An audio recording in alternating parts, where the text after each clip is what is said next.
Today, Anthropic announced something that sounds like the future of medicine. A new product called Claude Science, a research workbench with more than 60 pre-configured tools, and alongside it, an internal drug discovery program aimed at neglected diseases. The pitch writes itself. Point a frontier model at the diseases the market forgot, and let it do in months what took human labs decades. I have spent enough time near both machine learning systems and real research pipelines to feel my skepticism reflex fire immediately. So let me be clear about what I think is actually happening here, because the truth is more interesting and more useful than either the hype or the backlash. Here is what Anthropic actually shipped. Claude Science is, at its core, a structured environment for research work. Instead of a blank chat box, you get a workbench with over 60 tools wired in. Think literature retrieval, dataset handling, statistical analysis, protein and molecule tooling, and the kind of connectors that let a model pull from scientific databases instead of hallucinating citations. It is in beta for Pro, Max, Team, and Enterprise users. Bundled with that, Anthropic says it is running its own internal program to discover treatments for neglected diseases, the tropical infections, and rare conditions that pharmaceutical companies routinely ignore because the people who suffer from them cannot pay. I want to give credit where it is due before I start pushing. This is a smart product. Researchers already use general-purpose chatbots constantly, and they use them badly because a raw model has no grounding, no tools, and no memory of what it already checked. Wrapping the model in a workbench with real data connectors and analysis tools is exactly the right engineering move. It turns a confident guesser into something closer to a capable research assistant. That is genuinely valuable, and I do not want my skepticism to be mistaken for dismissal. Now let me tell you where drug discovery actually gets stuck, because this is the part the announcement quietly glides past. When people imagine discovering a drug, they picture the eureka moment, the insight, the hypothesis. That is the cheap part. The expensive part comes after. A promising molecule has to be synthesized. It has to be tested in cells, then in animals, then across escalating phases of human trials that take years and routinely fail. Roughly 9 out of 10 candidates that enter clinical trials never make it to approval. The average new drug takes something like a decade and well over $1 billion.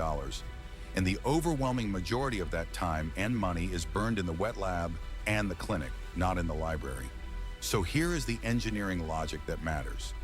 If your bottleneck is reading, reasoning, and generating hypotheses, then a research workbench is a rocket. If your bottleneck is physical experiments, biology that refuses to behave, and regulators who correctly demand evidence, then a faster reasoning tool speeds up the fast part of the process and leaves the slow part exactly where it was. You cannot prompt your way past a 2-year toxicology study. You cannot ask a model to make a mouse metabolize a compound faster. The molecule does not care how eloquent the hypothesis was. Let me be fair about what AI genuinely helps with, because it is not nothing. Frontier models are legitimately good at compressing the early stage of research. They can read 10,000 papers you never had time for and surface a connection between 2 subfields that never talk to each other. They can suggest candidate targets, flag which experiments are redundant, and help design cleaner studies. Tools like AlphaFold already change structural biology by predicting protein shapes that used to take years to resolve. A well-built workbench extends that pattern. It makes the smartest part of the pipeline faster and cheaper. And for neglected diseases, where there are barely any researchers working at all, even modest acceleration of that early phase could genuinely matter.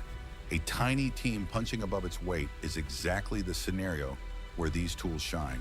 But here is what it does not fix, and this is where I part ways with the marketing. It does not synthesize the compound. It does not run the assay. It does not recruit patients, monitor for liver toxicity, or wait out the immune response. It does not manufacture at scale under regulatory scrutiny. Every one of those steps is measured in months or years, and no amount of reasoning throughput collapses them. Worse, a model that generates plausible hypotheses faster can actually increase downstream cost, because now you have more attractive candidates competing for the same scarce, expensive, slow validation capacity. Generating ideas was never the constraint. Testing them is. Speeding up the unconstrained step while ignoring the constrained one is a classic engineering mistake, and it is one that sounds impressive in a press release. There is also a quieter question worth asking, which is why neglected diseases specifically? I do not think it is cynicism to notice the business logic here. Neglected diseases are a genuinely good cause, and they are also the safest possible arena for a frontier lab to plant a flag. There is little commercial competition, so you are not stepping on a pharmaceutical giant's turf. The goodwill is enormous, and critically, if the program underdelivers, no one is harmed relative to the baseline because the baseline was near zero effort anyway. It is a low-risk, high-reputation bet. That does not make it bad, it makes it strategic. And when a company frames a strategic move as pure altruism, my job is to point at both things at once because both are true. I also want to flag the pattern this fits into. We are watching frontier labs race to attach themselves to science because science is the most defensible story you can tell about why enormous models are worth their enormous cost. Curing disease is a far better narrative than writing marketing emails. So expect every major lab to announce some version of this. The workbench is real and useful. The framing around it is a positioning strategy in an industry that badly needs to justify its spending. Hold both of those in your head at the same time. Let me make this concrete because abstractions hide the problem. Take a disease like leishmaniasis, a parasitic infection that disfigures and kills across parts of the developing world and attracts almost no commercial research money. Suppose you point Claude Science at it. In the best case, the workbench does something real. It ingests decades of scattered parasitology literature, most of which no single human has read end to end. It cross-references the parasite's known enzymes against databases of existing compounds, and it flags a handful of molecules that already exist for other purposes and might be repurposed. That is a legitimate acceleration. Drug repurposing is one of the few places where AI can meaningfully shorten timelines, because you skip early safety work on molecules humans have already taken. So far, so good, but then reality asserts itself.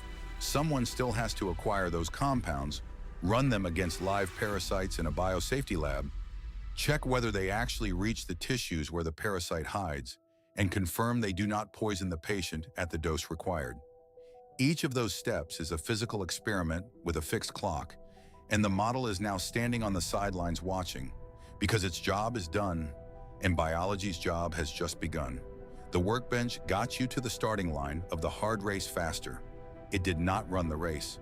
Now let me steelman the optimistic case, because there is a real one, and I do not want to strawman it. The strongest counterargument is that AI will not just reason, it will close the loop with the physical world through self-driving labs, robotic systems that design an experiment, run it, read the result, and design the next one automatically. Pair a reasoning model with automated wet lab hardware, and, in principle, you compress the experiment cycle itself, not just the thinking around it.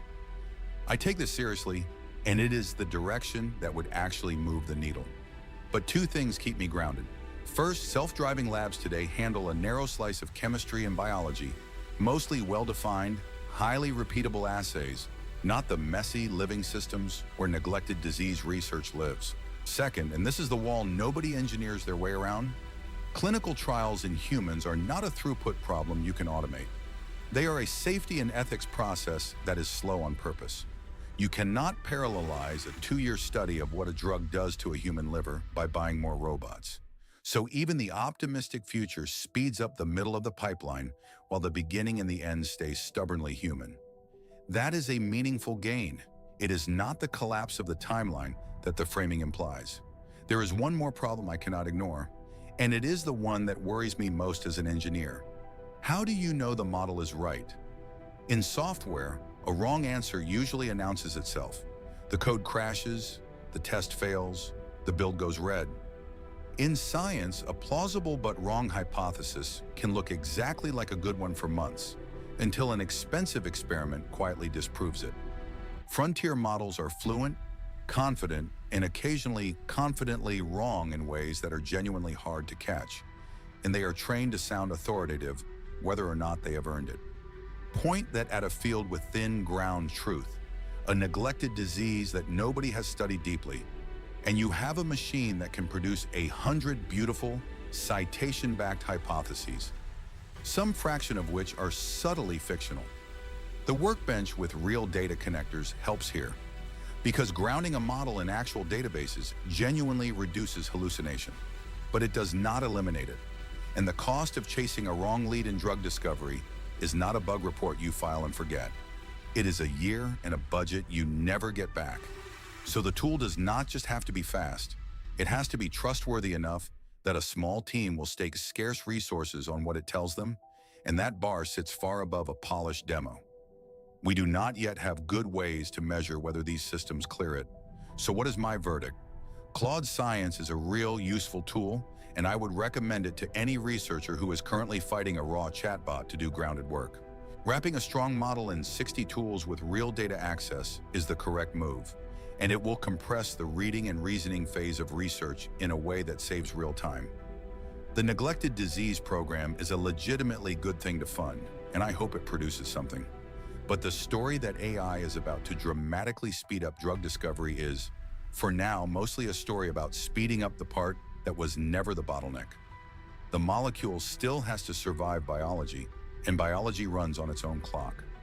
My honest expectation is that this compresses the early discovery phase by a meaningful amount, maybe turns 3 years of preclinical hypothesis work into one, and then hands the result to the same slow, expensive, failure-prone validation gauntlet that has always defined this field. That is a real improvement. It is not a revolution, and anyone selling it as one is selling you the easy half of a very hard problem. Judge it by whether a treatment reaches a patient, not by how impressive the demo looks. That is the only benchmark that has ever counted. If that kind of skeptical breakdown is useful to you, subscribe, because I do this every single day. I take the biggest thing that happened in AI, and I tell you which part is real and which part is a pitch. I will see you in the next one.